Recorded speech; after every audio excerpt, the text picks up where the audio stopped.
A different future starts with you. That's why GoDaddy does more than help you find a name. You can create, sell, and get found online so any small business can drive change or build an empire. Because old ideas aren't cutting it anymore. This new year, we need a new generation of thinking, your way of thinking. So whatever you have in mind that will help make a different future, find everything you need to get started at GoDaddy.com. Because the future isn't decided yet. It's still ours to win.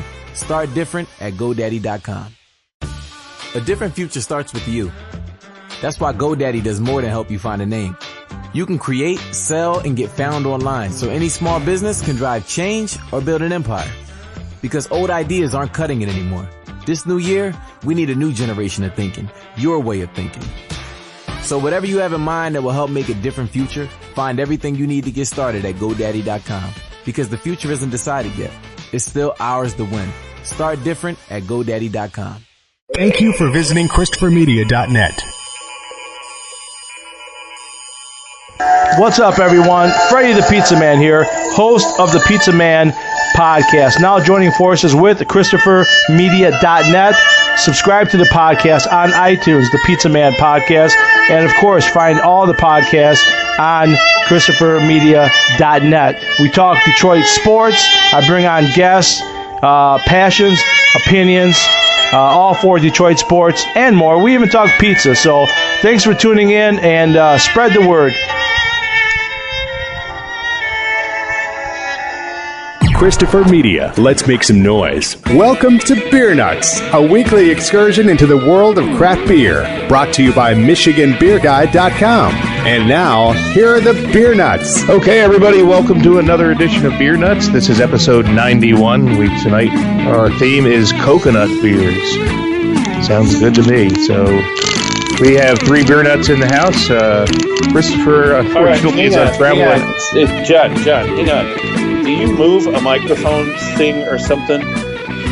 Because I'm hearing this like a click, like a really rapid click, and I heard it in the last episode when I was listening to it.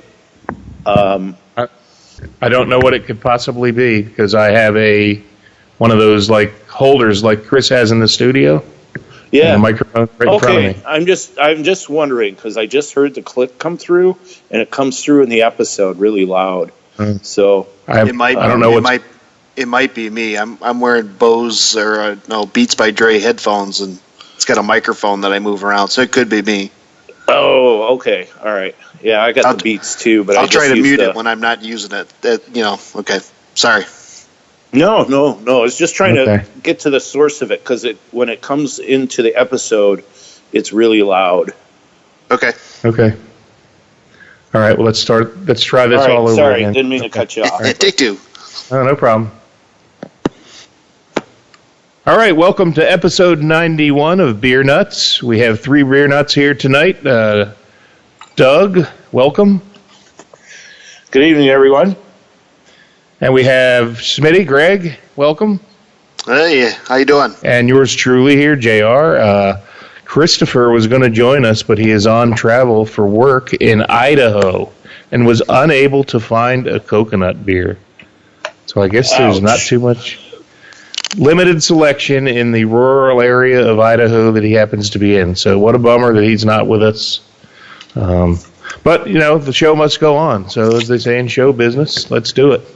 So we're going to roll right into the show because we're all thirsty and we have some nice coconut beers here.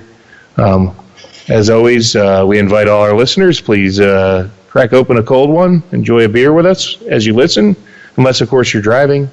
Then just you can be salivating over your next beer when you get to your destination. So we're going to start off with a short but sweet classic quote here. And it is from Ernest Hemingway. I drink to make other people more interesting. So, you're here. Cheers to that. Yeah, all right, right on. Cheers to Ernie Hemingway. And it does make people more interesting, doesn't it? So, all right. What'd you say, Greg? Quite a bit, actually. Yes, I agree. So, well, let's start making everybody more interesting because I'm really excited to try this first beer. And most coconut beers are porters or stouts, but I have a India Pale Ale here, brewed by Evil Twin Brewing. It's called IPA Colada, Kolata, and it is brewed with lactose and pineapple and coconut extract. So, hey, I figured coconut episode, let's try this thing out. So let's see if it's a pina colada in a can. So I just opened it, and here we go. Hopefully you can hear that pour noise. Sounds good, looks good, nice and cold. Nice appearance here, really like 2-finger head. Very nice carbonation on this. I don't smell any coconut in the nose, maybe a little pineapple, a little citrus hops. So let's taste this thing. Oh yeah, there is coconut in this, for sure. Actually, a lot of coconut. It is extract, so it's very interesting. It's pleasant. Pineapple, coconut. Really interesting beer here. I really, really like this. Yeah, of course, like it so much, I'm going to top off my glass because there's still some more in the can. So I'm going to read on the can a little bit more about this, and then I'll try to describe it a little bit more in detail. It says, inspired by an iconic tropical cocktail with a twist of what a modern beer should taste like. An IPA shaken up with lactose and with coconut extract and pineapple added. It's creamy, fruity, comforting, and annoyingly good. And I agree on all those. Definitely really nice, creamy mouthfeel. It does the appearance now that it's settled out. It's not like hazy like an IPA, like a New England IPA, I mean. But it's you can see through it, but it's not crystal clear. So you can tell there's a little haziness to it, but it's nowhere in the realm of a New England. And the carbonation holds up quite well. It started with about a 2-finger head, and there's a good solid 1 finger on here. So I'm going to just drink it again. Yeah, when you first taste it, it tastes like a traditional, nice, fruity IPA. And then you get, the pineapple and the coconut take over. And the last thing you taste is the coconut. And it really does, I guess it's nice and smooth and creamy, not to the extent that a pina colada drink would be, but I could see you could connect the two.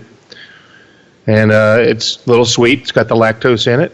It's actually quite enjoyable. So I really enjoy when brewers go out and try little things like this. I know some of your traditional old school brewers that roll their eyes at beers like this, but you know what?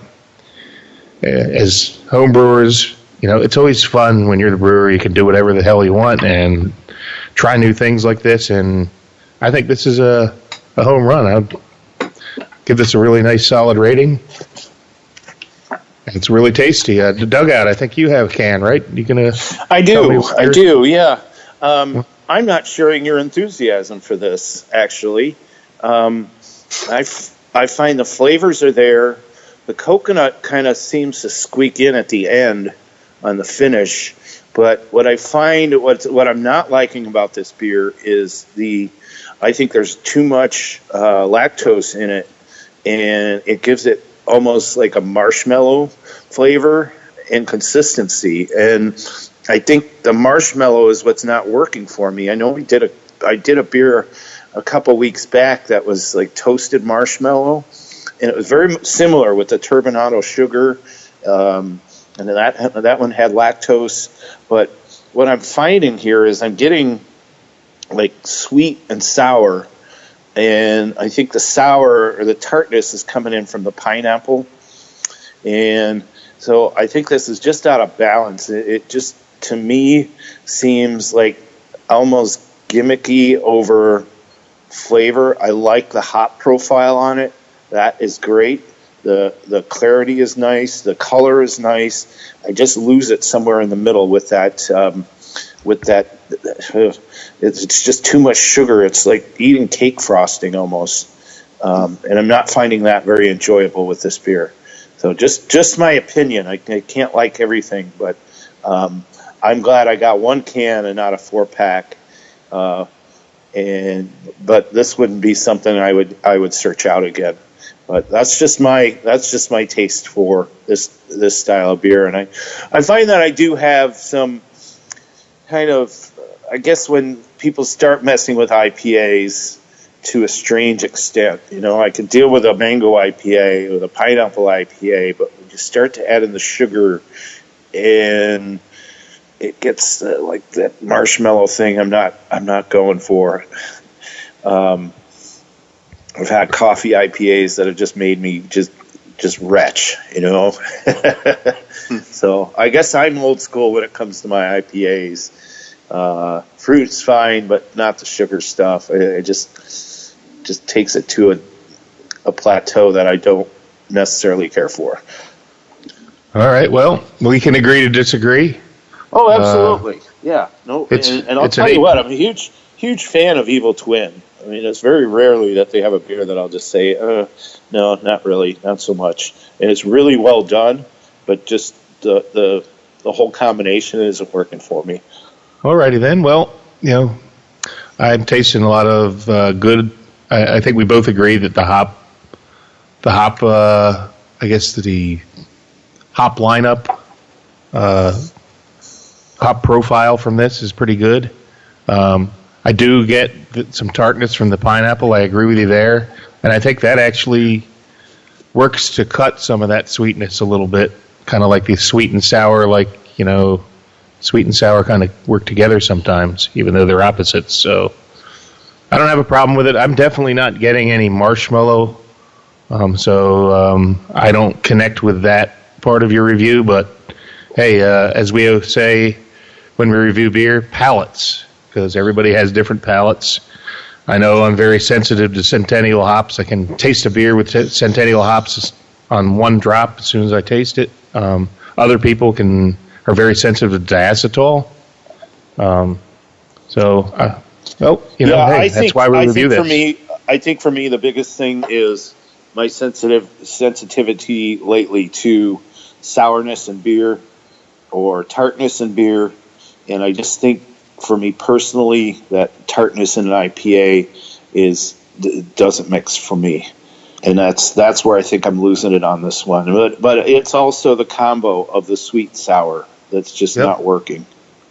Well, they're both there, and there is a moderate tartness definitely from the pineapple, and there's some sweetness from the lactose, and I like the coconut. I think it all comes together. It's like I said, it is a quirky it is kind of a quirky recipe. Certainly a thinking outside the box, gimmicky type beer, like you said, but works for me, not for you, and that's okay because that's why we do the show, to expose people to more things. And one man's treasure is another man's trash, or vice versa. So that's okay. So yeah, I wouldn't pour it out. As Simon would say, I'll drink it. I'll drink it. I'll drink it. Well, I wish I was there to drink yours because this is my last can of this, and I will seek more. I really like it. Alrighty then. Well, Greg's been kind of left out here, so I'm really excited about his beer because I'm jealous that I can't be there to help him drink it, and he probably could really use the help. But we'll let him tell you why. So go ahead and take it away. Greg. Tell us about your coconut beer. All right, mine is from the brewery. It's a 2017 Mash and Coconut. This is a big boy's beer. This is 13% ABV. I've got no IBUs listed. This was bottled back in June 14th of last year, 2017. Just a description here from their website. This is our bourbon barrel aged Imperial Brown Ale mash, stretching to new levels. Mash and Coconut features nearly 400 pounds of toasted coconut per batch, which ratchets up the complex native coconut character and complements the oaky and vanilla notes that are imparted to the beer as part of its extensive maturation in bourbon barrels. So, first look of it here, poured like a dark amber color, maybe a hint of a little red to it. The head dissipated pretty quickly, as you can imagine, at 13%. some nice lacing on my glass here. First smell is oh my god, coconut, bourbony coconut. That's just amazing. You maybe get some dark fruits, and you get that oaky and vanilla notes that they were talking about there in the description. But absolutely fantastic here. Let me take a first sip here. And more of the same, just like in the smell there. It was bourbon and coconuts and dark fruits and a lot of nice breadiness to it. Like biscuity type undertones there, caramel. This really coats the mouth well. This is an excellent beer. I mean, for a 13%, this is not a chugger by any means. So, and I have a 750 milliliter bottle, so I could be taking my time on this thing. So, like John said, I definitely would like some help on this, but alas, it'll be me alone, so that's fine by me too. But this is a fantastic beer. You really get the nice toasted coconut out of it. At least that's how I perceive it to be, as toasted coconut. And this is fantastic. It's my first time having this beer, and I definitely would look for this again in the stores. I don't remember what I paid for it the last time, but I think I definitely would shell out the money again just to get this. This is great stuff. Sure sounds like it. Boy, I wish I was there to help you polish that one off. Yes, all three of us would be beneficial of it. So, yeah, I've seen that available in stores and have been very tempted to pick that one up. Coconut's certainly would recommend it. Coconut's a pretty good ingredient when done properly, and it's hard not to miss it with 400 pounds of it in each batch. So they certainly did well with it in this beer. Well done, the brewery. So you're definitely getting a strong coconut flavor there, huh?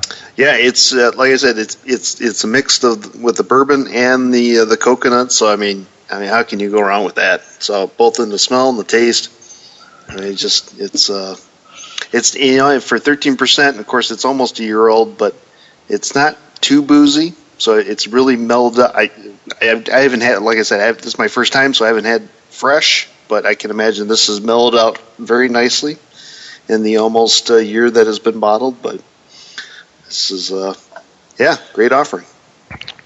I mean, have you guys ever had a beer from the brewery that wasn't awesome? Very good point. No. I mean, everything they do, it's expensive, but, I've never been disappointed in anything I've had from them that I could even recall. And, I've spent in excess of $20 for a bottle, closer to 30, and you know what? The bottle just blew me away. And it wasn't about the money. It was just like, wow, this is that good. Yeah. And they're all 750s. They're all big bottles, so it's not a 12-ounce you're paying $25 or $30 for. But, yeah, that's a tough one to fly solo on there. You definitely need a flight crew for a 750 of their stuff. Well, but I agree with you. If you're just having one beer, why not? I mean, that's this is true. That's true. One beer, right? That's should have been our quote of the week. I'm just having a bottle of beer. Doctor said I could only have one beer a week, so I'm going to have one of these. But I agree with you, Doug. The brewery does. I mean, they do great stuff. Their beers are top notch, and yeah, they charge. The beers aren't cheap, but I'm to the point in my life where it's quality over quantity. So I don't mind paying, and you can, at least when you pay for a good beer like this, that you're gonna get the quality there. And so the price is justified. Yep. And I feel the same way about Eclipse beers, which are also a little pricey, but I've never had one of their beers. I know I'm getting off topic, but yep. So nothing wrong with that. Don't let the price tag chase you away. Worth the investment to get anything from the brewery. I agree strongly. Yeah. So you made the comment about coconut beers being just a home run when they're done properly. And I know we've all had a share of like improper coconut beers, the ones that are done with extracts and coconut extracts, and they taste like cardboard, and certain other ones, and I'm not even going to name names, that just like you really struggle to find any coconut in it whatsoever. Typically they're in porters, but start to see more and more as our first offering showed, that you see it creeping up more and more styles and being used more and more as a beer ingredient. I find it interesting. It's I could just shove a handful of coconut into my mouth and be happy, So it's a taste I like, that's for sure. Yeah. Well, I agree. There's been some, like the artificial coconut, and then the beer I reviewed from Evil Twin, they do use extract. At least they put it right on there. They're not trying to fool you. So toasted coconut is obviously a step up. Yeah, extract can be a good thing or a bad thing. So it just depends what sort of extract they're using. I still enjoyed it in that beer, and I just wanted to mention one other beer that we reviewed very recently, so we didn't include it on purpose. But it was one of my, I guess, bargain beers that I pick up a 4-pack of this almost every time I go to the store because it's just an easy to drink. It's the Griffin Claw. You Figure It Out, and I'm sure that's probably made with extract. It's not an expensive beer, but it's a staple in my fridge. It's just very enjoyable, and so I just wanted to include that in. I think that also has lactose and vanilla in it, but it's a real good one, and we just reviewed it a couple weeks ago, so I'm not going to go into it. But I just wanted to plug that on the Coconut Show because it is one of my go-tos. So, well, Doug, I think it's time for you to introduce the beer. So, what do you got All there? right. All right, I've got a Michigan beer from Petoskey Brewing Company, way up north, but not over the bridge north. So it's right on the shores of, would Petoskey be Lake Huron, correct? No, that's Lake Michigan. Yep, Lake Michigan. I think Lake Huron's on the east side, over by Sheboygan. Okay, all right. Nope, you're right. So it's Lake Michigan. All right, penalty choke. Just kidding. Yeah, that'll be on a test later. I have coconut chocolate porter from them. It's called Robusta Nut. How can you not laugh at that name? That's great. Now, this is it's a can, and when I open the can, it's sort of a strange thing. I think it's filled too high, because the beer just came right off the top, didn't overflow or anything, it was just up there a little higher than usual for a can. No oxidation. Let's give this guy a pour here. So it pours a very deep mahogany color. You can see light through it, but it's very reddish as the light passes through. It's got a really fantastic. I got a small glass, and it's got a beautiful. And I got big fingers too, so beautiful 1-finger head on this, which is perfect, and it's lasting. And there's just some nice lacing bubbles going down the side of it as the head starts to dissipate a little bit. Now the aroma, I'm getting a little bit of metallic, but as I dig in a little more, I definitely get coconut. I definitely get chocolate.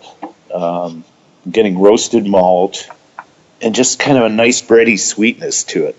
Kind of like pumpernickel bread would be. And we'll give that wow. So first sip is just a heavy dose of chocolate coconut Mounds Bar Bliss. This is delicious. Body's kind of has a medium to thin, so I would almost gather to say a little thin for a porter, but not bad. But it just seems to be a little thin, but it's not as much of a distraction because the flavor profile is there and it's big. But wow, really, really good with the coconut on this one. It's I know it has cocoa nibs in it, but here's the description from the can. A heavy dose of cocoa nibs gives this English porter a rich, dark chocolate flavor. The roasted coconut adds a complexity and a balance. A unique, robust, and nutty seasonal brew. It's clocking in at 5.5, so fairly sessionable. 21 IBUs, as you would expect to not have high IBUs for a porter anyways. I would buy this again. I would go out of my way to buy this again. This is one of the better coconut beers I've had. And it shocks me in a way because Petoskey's always been hit or miss for me. I've had several beers from them that I really just were nothing to write home about. Nothing terrible, but just nothing exciting at all. And I've had a couple that have just been, hey guys, way to hit it, way to get a good beer out and do a great job with it. And this is one of those. And JR, you have that one too.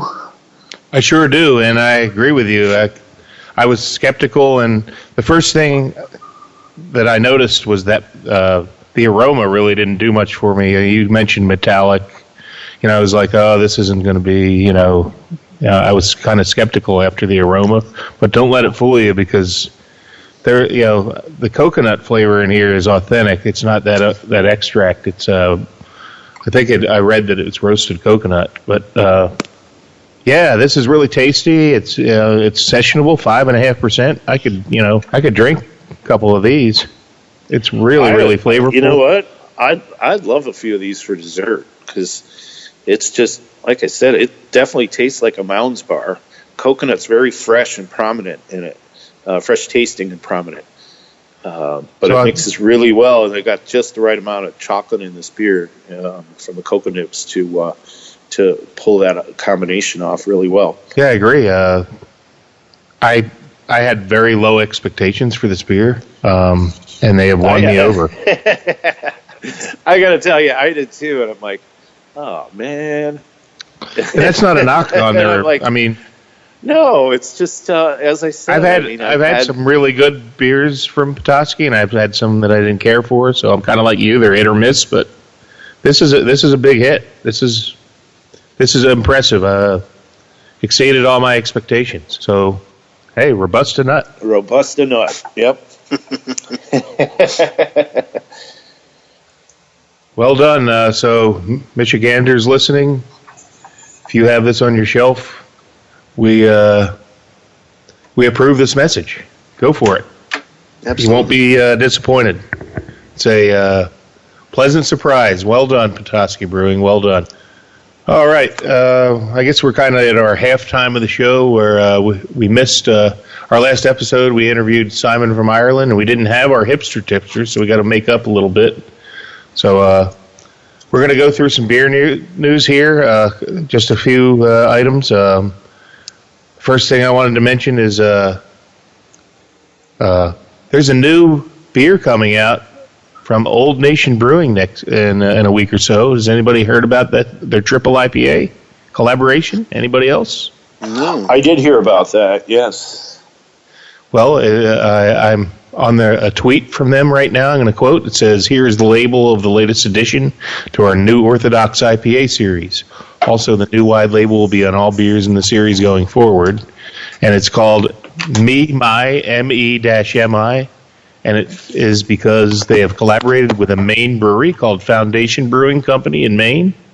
And they have collaborated to produce a triple India Pale Ale, a New England style India Pale Ale. It says, keep cold and drink fresh, as we know. And what's really cool about it is they actually have on the side, it says, don't freak out about sediment. Sediment and what you can do about it. And it says, there will be sediment at the bottom of the can. It's okay. It says, number one, roll the can for even sediment distribution, or number two option is pour but leave some behind. Either way is fine. Enjoy. So I think where they're going with this is there's tons of hops in this thing. It's a triple IPA. It's, insanely hopped, and yeah, there are going to be some chunks in the can of that hop goodness, and that's not a bad thing, so don't freak out. If anybody has ever sat too long on some hoppy beers like I have, yeah, at the bottom of that can there's going to be some sludge, but you can either throw it down the sink or do the right thing and mix it in with everything because it's hop goodness. So I'm really anxiously awaiting this one. Full disclosure, they had a ticketed release where they sold tickets earlier this week, and they only had 400 cases. And I actually was fortunate enough to be logged on right at noon when the tickets went on sale, and I will be getting a 1-case allotment of this. So I assure all my fellow beer nuts that I will share, and we will have to revisit this on a future episode. So you can each be assured that you'll get to taste this. So very much looking forward to that. Old Nation killing it with the hops. Is there any word on the any word on the ABV on that one? 10.08% alcohol by volume. Okay. The malt bill is Pils, wheat, oat, and rice. Hops, Magnum, Citra, Michigan Chinook, and Michigan Crystal. All right. That sounds like a winner. I mean, I've had some triple IPAs that have been in the 15% range, and will really just, I think this is probably almost undrinkable. So I would expect something really good from those guys. So it's going to be like a triple IPA, but in New England style. Is that safe to assume from those guys? Oh yeah, it says right here, New England Triple India Pale Ale. Okay. And having a partner from Maine can't hurt. So yeah, and it's just a tad over 10. So I agree with you. There's some that just go nuts and 15%, and it's just booze bomb. I think this is more for flavor. I'm sure that they played around with this before they brewed a big batch of it. I'm excited about it. So those of you in Michigan, look for this. If hopefully you have. No, don't look for it. Nope. It's going to be terrible. Don't buy any. You won't be able to.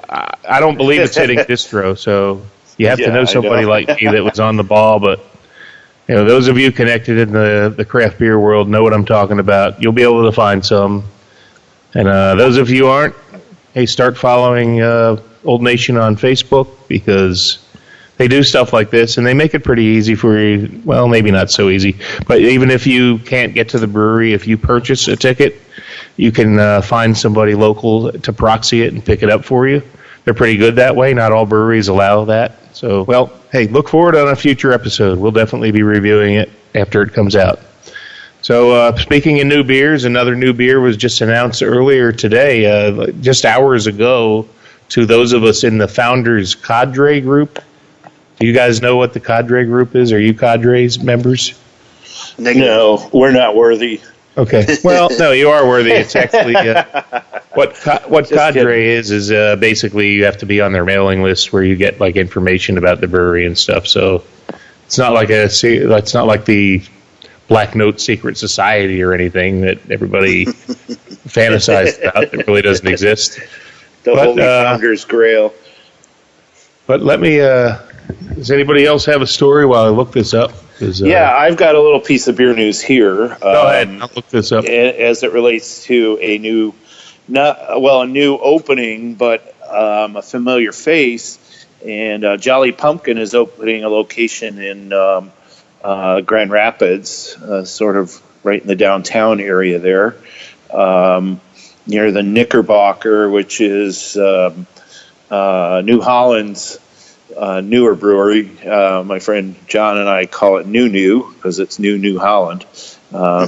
So we just shorten it to New, but that's off track. But Jolly Pumpkin's opening that one up, and I believe that is their 5th location. I'm just going off of memory, because I know they have one in Ann Arbor, the one in Detroit, the one in Royal Oak, and the one up in Traverse City. That might be it for them. They may have one more. I'm not sure. But yeah, I'm looking forward to it. Getting to check it out next week. So Hopefully it won't be too slammed. I'm sure it will be, but we'll get a beer somehow. And that's the great thing about those guys. A couple of their restaurants are different. Ann Arbor is sort of a sit down. You get service. That's right downtown Ann Arbor. And Detroit is in a really cool spot. I mean, they're right next to Third Man Records, which is Jack White, and Shinola store, and across the park, and right next to Traffic Jam and Snug, and across the street from Detroit.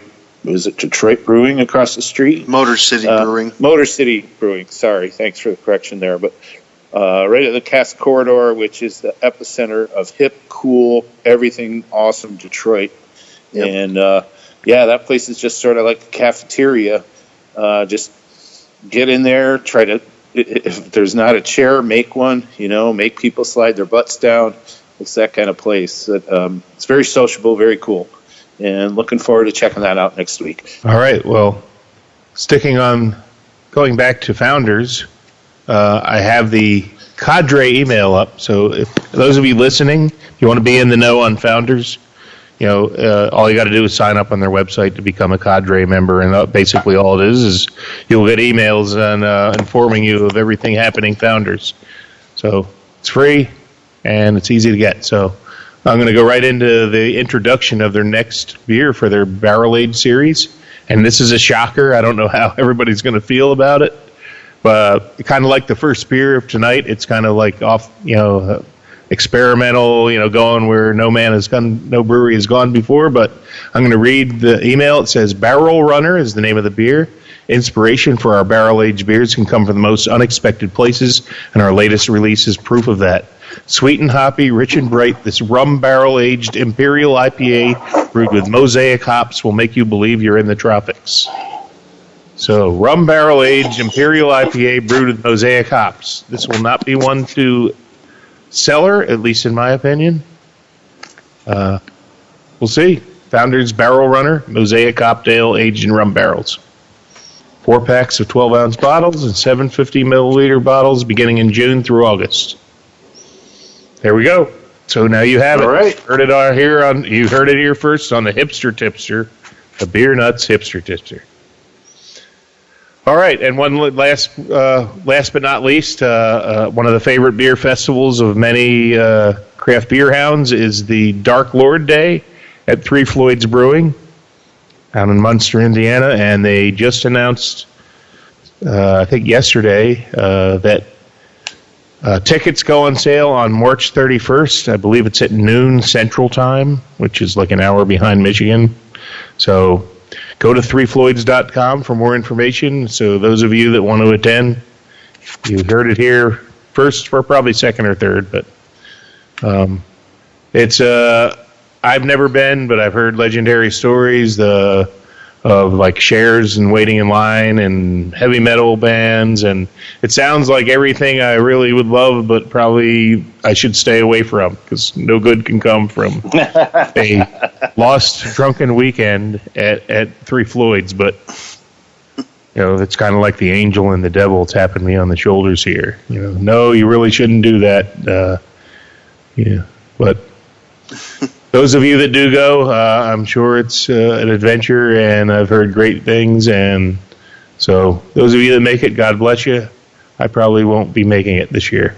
So let's get back to the business at hand. Although I just want to say one more time, I've been sipping on this Robusta Nut, during the Hipster Tipster, and God damn, this is good. Oh, absolutely. I just tapped it into Untapped while you were doing what a surprise. I mean, yeah. Well done, Petoskey. Okay, well, the show must go on, and what we're going to do next, we're going to break away from our coconut beers because it's been a while since we've kind of updated on everybody on our home brewing progress, and Dugout's got a home brew that he was kind enough to share with me. I'm actually going to let him introduce his homebrew while I walk to the fridge and get the beer he gave me. So go ahead, Doug. I'm going to go get. All right, let's give it a go here. So, not to get away from coconut beers, but not getting away from experimental beers. This beer is it's inspired by an Omnipollo beer that I had, and Omnipollo it was a New England style IPA, but it was bitter, and I found that just a little light went off in my head when I drank the first sip, and I thought, oh my God, this is great. It has all the benefits of the sort of smoothness and creaminess of New England IPA, but it's got some hop bite to it. So I decided to take my own stab at it, and the name of the beer is called For All That Ails You, ALES, just one of those fun little names that I give beers. But it's an East IPA meets West dank with Midwest hops. So we go from East to West to the middle of the country. So it's a hazy IPA. It's got Maris Otter malt and has wheat malt as well as wheat flakes and flake barley. Flake oats in it. Very golden in color. And I'm going to leave the rest to you, JR. I know what it is, and so I've explained it to you. One more thing on the hops. It's the lupulin version of Mosaic, and then we have German Mandarina in it, but we also have Michigan Cashmere and then Michigan Summit. And those are the hops in this one. All right. Well, I just poured myself about a half of a pint glass full. There's nice carbonation. I see a little bit of lacing on the glass, but it's a very cloudy, hazy. It looks the part of a New England juicy, hazy IPA. Golden to amber color, more golden than amber, kind of a lighter, but definitely cannot see through. It's got a lot of haze. So on the nose, I get it's just all grapefruit to me. A lot of grapefruity bitterness. Smells really good, but definitely I'm getting grapefruit. I would have almost guessed Citra hops, but let's see here. Yep. It's definitely compared to like an M43 or a traditional New England. It's not as sweet. It's more hop bitterness. It's more true to the hop. Really, is what it is. There's no lactose. There's no sweet. Definitely, I just get overwhelming citrus and grapefruit, and that's a good thing. I think. I love that grapefruity. I didn't. What was the hop bill again on this? It was Mosaic, but the lupulin version of Mosaic. So it's actually very concentrated. And then I had German Mandarina, and then Cashmere, that's the Michigan hop, and Summit, which is also Michigan hop. The Summit is known for being extremely dank and piney, and as is the Cashmere. I mean, they're just both pretty intense hops. Yeah, very. I definitely get that piney. This is like in New England. It's funny because New England is regarded as your East Coast style, but this has the hop characteristics of a West Coast, the piney, bitter, real hop bomb type. I'm surprised there's no Citra in it. I would have, blind tasting this, I would have thought it was Citra.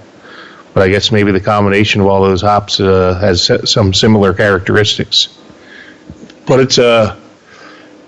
it's deceiving because you look at it and you think it's going to be, that sweet, juicy orange juice type thing, and it's not. It's more of a West Coast flavor and an East Coast appearance, if that makes sense. Sounds fantastic.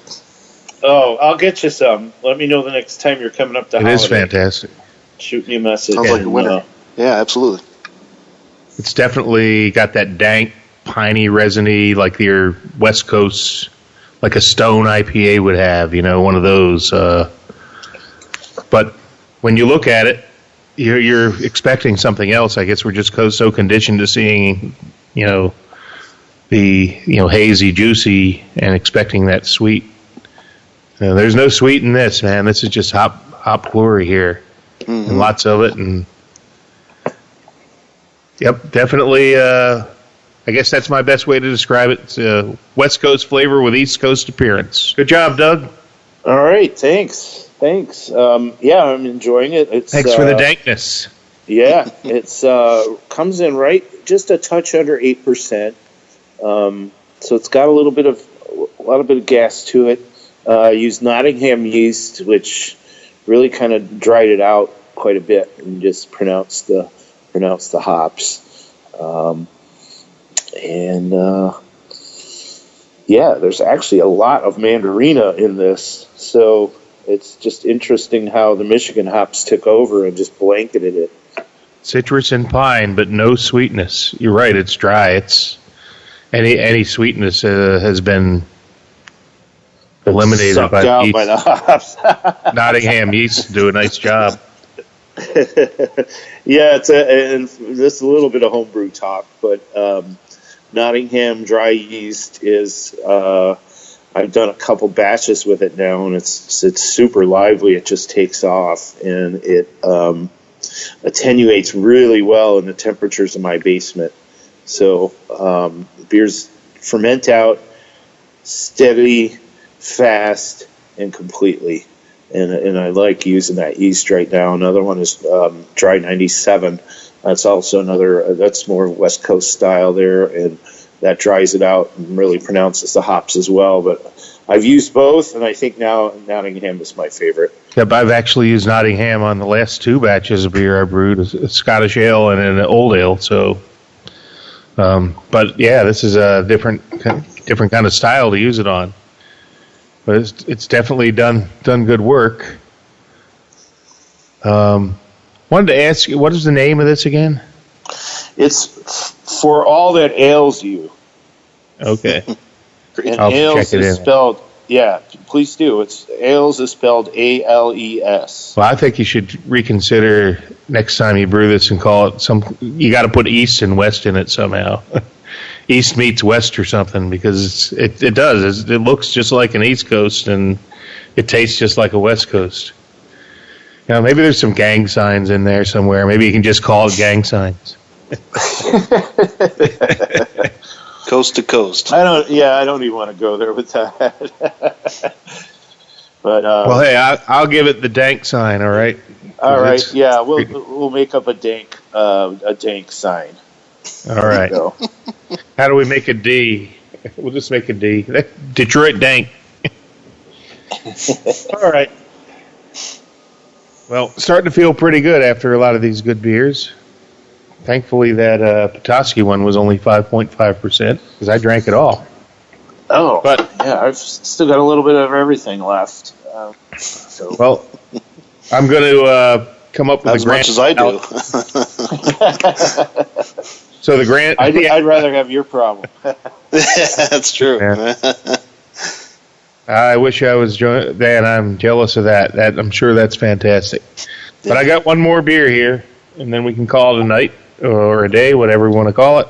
But this is a beer from Hawaii, Maui Brewing Company, Island Brewed Coconut Hiwa Porter, a robust dark ale with hand-toasted coconut and hints of mocha.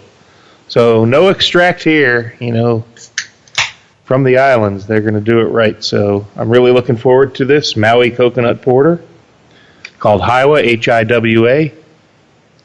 So I've never had this. I'm pouring it now. Oh, man, nice appearance. Okay, so I'm getting a one-finger beige cola-looking head. As you could expect, actually. Can't see through this. Very, very... It's It's close to black as could be, so maybe very dark brown. Oh, and I'm tasting roasted malt, more chocolate and roasted malt, no coconut on the nose. Okay, took a taste. I'm still tasting more coconut or more chocolate than coconut, but the coconut is there. It's not like all over the board like some of the other ones. Okay, now I switched it around my whole mouth, and I'm getting more coconut now. I think different areas of your mouth taste different things, but I really enjoy the mouthfeel on this. The flavor profile of this is more roasted malt than it is like there's no adjunct like overwhelming coconut, overwhelming chocolate. It's more like a dark ale. And by the way, there's some other stuff in this. I'm surprised I'm not tasting as much coconut as I would have expected. Maybe that's not a bad thing. It's more of a porter than a coconut beer, but the coconut does complement it quite nice. It's there. So let me reset my palate here and try this one more time. It's kind of a tough go-between after that dank West Coast homebrew from Doug. So yeah, that's what I would say. I would say definitely the overwhelming flavor of this is more chocolate malt. The mocha is the dominating factor, and there's a little bit of coconut that really spices it up. But it's not a Mounds Bar like the Robusta Nut was. It's more like a porter. And by the way, there's a little coconut in this, which helps it along. And it's toasted coconut, so it's not extract. So it's probably, it's like the Bears are who we thought they were. This is, I guess, maybe not, because I thought I expected more coconut in this. So it's not as much coconut as I thought there would be. It's a lovely beer, but I would rate it a step below that Petoskey beer we had. And maybe it's unfortunate that I had this last, because I have had a few other beers tonight. But would I buy it again? Probably 50-50. Probably. I would buy that Robusta Nut before this. I think it had a lot more coconut flavor, but it's a nice beer. It's this is not a negative review. It's just not, the coconut is a supporting flavor. It's not the star of the show, and I guess maybe I was looking for more coconut. Does that make sense, guys? Yeah, absolutely. Yeah, it makes total sense to me. Yeah, you probably should have had that one before we had the homebrew, because that one's a palate wrecker. So you may be still getting some hangover from that. I would agree. I would agree, because but I will say that the coconut can be delicate. It just depends how it's used in the beer. I thought the first beer we did, the coconut tailed, so you got it sort of at the end, whereas the second one, the Petoskey, you got it right up front. So it can vary where it sits in the mix of things. Well, I think the other reference point I have is the Robusta Nut, the Petoskey beer. I mean, that was such a nice, prominent coconut flavor in that. It was like a Mounds Bar. And I don't think this is meant to be a Mounds Bar, the one I'm tasting from Maui. I think it's meant to be a porter with a little bit of coconut accent to it, which had, as you stated, if I had tasted this as the first beer of the evening, I'd probably have a different outlook on it. So this is not a negative review. It's just this beer is less coconut forward than the Robusta Nut. Now, that being said, when in the old days when we used to end our show, we used to always say, "What's the beer of the week?" The Robusta Nut is the beer of the week. If we had that, in the old days, I think you would agree, Doug. Yeah, I would. We should go back to that. I don't know. Maybe our readers can let us, or our listeners can let us know via that was via Twitter. That came out of nowhere. It's like the March Madness here, and UMBC just defeated Slay the Dragon. That's what it is. I mean, I'd had very low, I shouldn't say low expectations, but I didn't have high expectations for that. And out of all the beers I had tonight, if I could say, hey, give me a case of one of those, it would be that one. And that's the truth. Well, I could say as a former listener now turned beer nut, maybe I'd like to try that beer of the week deal. I certainly, or at least the favorite beer like you guys enjoyed, you would vote on it after each podcast. I certainly enjoyed that segment every time I listened to you guys, and if we went back to that, you certainly wouldn't hear an objection from me. So, well, it's difficult to do because we're all in different locations and trying different things. So very true. It's hard very for true. you to vote on the beers we had, and we to vote on the beer you had. That being said, if I'd had the beer you're having, I may not be voting this way because that mash sounds really good too. So I don't know if it's fair to have beer of the week. I know from the ones I had tonight, I'm giving it to Petoskey because wonderful job in that Robusta nut. And I don't mean to be insulting by saying I had low expectations, but I just didn't see. It came out of nowhere. It's like I said, it's like the March Madness. It's like they upset the field. But hey, my hat's off to them, and they're in the Final Four, and I'm sure Mash is right there with them. Yeah, I wouldn't doubt it. And I'd probably put Dugouts as one of the other thirds, so we just need one more beer for the Final Four. Yeah, we'll give that one to Uncle I'll Pete. tell you what, maybe that's and we can edit some of this out, but we're probably should just end the show after this a little bit, and then but yeah, maybe we should get back into multiples, at least one person having another of what the other person has, even if it's not all the way around. Like if you have one, Greg has one, I have one, Pete has one, or Chris has one of the same, and then just kick it around that way. That's a little easier to get on some of the rarer stuff that we do. Yeah. Well, in a perfect world, we'd all be in the same room drinking the same beers, and that would be. No, I'm just trying to figure a way to get this back into what we used to do, and that was always kind of a fun bit, is getting the brewery of the week and beer of the week, those types of things. So, well, you know what? We're going to do it right now because this week's beer of the week is Robusta Nut. I'll second that. Yeah. with full recognition of the brewery mash, which only one of us got to taste it. So, and I've had Robusta Nut. It's been about 2 weeks, but I agree with you guys on your review. It was fantastic, and I would definitely get more of that. It was a great beer. Amen. All right, guys. Well, any closing comments, anybody? Really enjoyed your homebrew, Dugout. Thanks for hooking me up with that.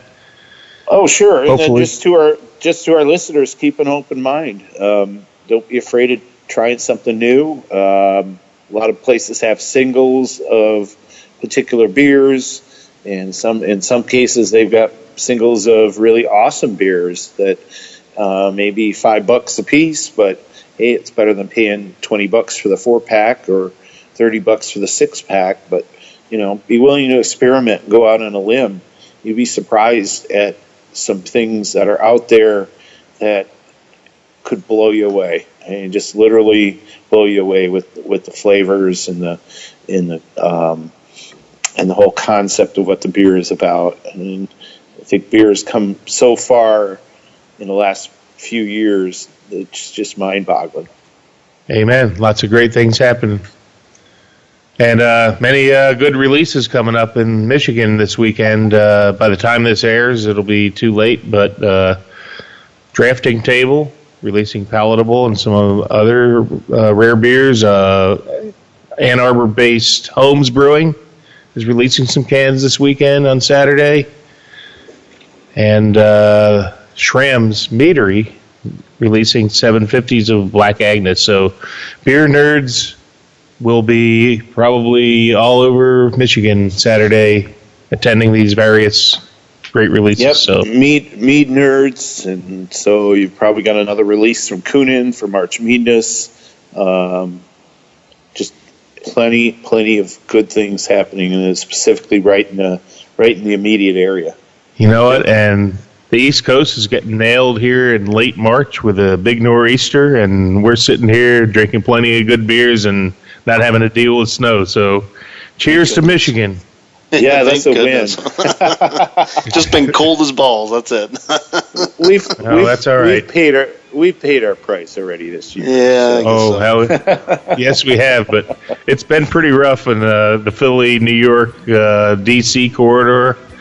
Is getting a lot of snow tonight, and hey, God bless them. They get to miss a day of work, maybe 2 days of work, and get to drink beer for a couple days. But I'd rather be here than be with them. There you go. So just before we go to Mexico City, just wanted to announce that next week's episode will be rum barrel aged beers, so don't miss that one. Unfortunately, or maybe fortunately, Founder's new beer won't be out yet, but we'll be digging up some good rum barrel aged beers, so look for that next week. So I think it's time to go to Mexico, guys. You ready? All right. Yep. All right. Well, time for the journey, as they say in old Mexico City. AMF. If you like this show, please tell a friend. Please follow us on Twitter and like and share us on Facebook by searching for Christopher Media. You can subscribe to all ChristopherMedia.net shows for free on ChristopherMedia.net. Please make sure to rate and comment on all your favorite Christopher Media shows. Thank you in advance for supporting Christopher Media by clicking on the PayPal button and by clicking through to all the sponsors who support ChristopherMedia.net. Thank you for visiting ChristopherMedia.net, and thank you for listening. Thank you for visiting ChristopherMedia.net. Es fácil encontrar pisos en línea, pero imaginar esos pisos en su piso un poco más complicado.